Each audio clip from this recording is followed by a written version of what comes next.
दोस्तों, आप जिम जाते हो या नहीं? आपने तो बे प्रोटीन का नाम बिल्कुल सुना होगा। क्या बे प्रोटीन लेना बिल्कुल ज़रूरी है? अगर ज़रूरी है तो कितनी मात्रा में लेना चाहिए? आज इसी पे बात करेंगे बिल्कुल साफ और सिंपल लैंग्वेज में।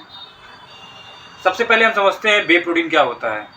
बे प्रोटीन दूध से बनने वाला सबसे अच्छे क्वालिटी का प्रोटीन होता है, जो बॉडी के अंदर जल्दी डाइजेस्ट हो जाता है और ये मसल्स को बहुत ही तेज़ी से न्यूट्रिशन देता है, जिससे मसल ग्रोथ बहुत जल्दी बढ़ जाता है।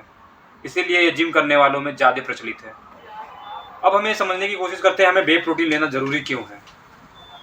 अगर आप जिम करते हो, स्पोर्ट्स में हो, इवन आप अपने नॉर्मल लाइफ में फिट रहना चाहते हो, तो आपको बे प्रोटीन की ज़्यादा आवश्यकता होती है। आपके मसल ग्रोथ के लिए, आपके मसल रिपेयर के लिए। लेकिन नॉर्मल इंडियन डाइट में हमें वो प्रोटीन्स नहीं मिल पाता है। तो उसी गैप को पूरा करने के लिए हमें बे प्रोटीन लेना ज़रूरी है। अब हमें समझने की कोशिश करते हैं हमें बे प्रोटीन कितनी मात्रा में लेना चाहिए। अगर आप रेगुलर बेसिस पे एक्सरसाइज या जिमिंग नहीं करते हैं तो आपके बॉडी वेट के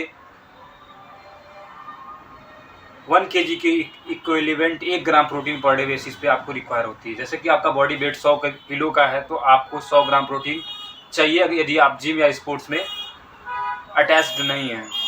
लेकिन अगर आप जिम और स्पोर्ट्स करते हैं तो आपका यही प्रोटीन रिक्वायरमेंट डबल हो जाता है।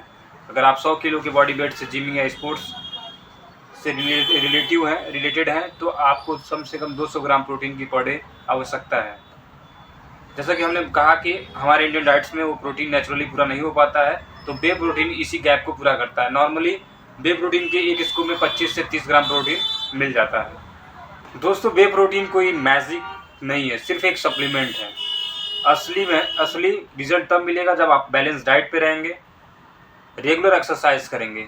अगर आपको ये वीडियो अच्छी लगी तो लाइक करें, फॉलो करें, सब्सक्राइब करें एंड शेयर करें। Thank you.